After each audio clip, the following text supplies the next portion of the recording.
If I had an exam tomorrow, here are the 5 things I would do.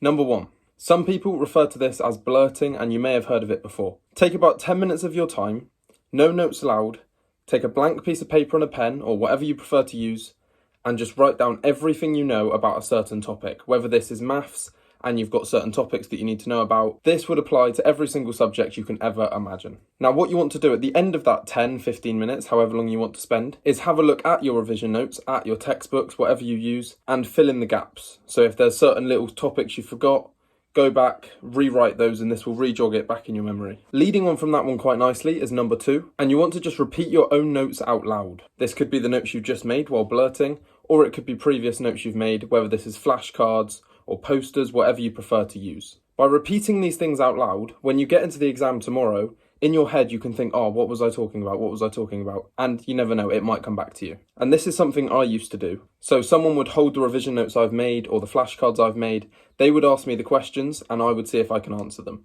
Point number 3 is become a teacher. Teaching is the best way to test if you understand a topic, because you will start explaining something, and if they don't immediately understand it, they will probably ask you questions back. Now, if you can't answer those questions correctly, you do not know that topic well enough. Now, if you get to this point the night before an exam, you may start to panic. Now, if that question they have asked you is something that you think is applicable to your exams, and you feel like you need to know it, it would be worth taking 5-10 minutes, going into your textbooks, going into your notes, even go online if you need to, and find the answer to that question. Once you can explain a topic to someone, and they can almost teach it to you back after that, that is when you know that topic inside out. This is the reason that your teachers know the topics inside out like they do, because they've been teaching this stuff repeatedly for years and years and years. Point number 4, do not try making more notes the night before your exam.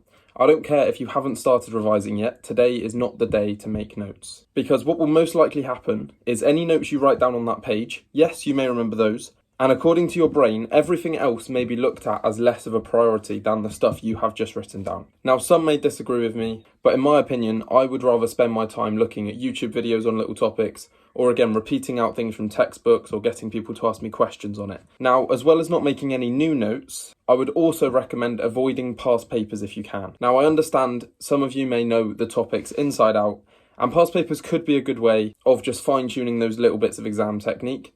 And if that's the case for you, then absolutely go ahead. But if you are someone that kind of lacks confidence within a subject, I think past papers the night before would not be a good idea for you. Now, the reason I say this is because if you were to get some bad questions and you weren't quite sure what the answer was and you feel like you got it wrong, this could be a massive knock in your confidence. And the last thing you want is to go into that exam tomorrow not having 100% confidence in your abilities.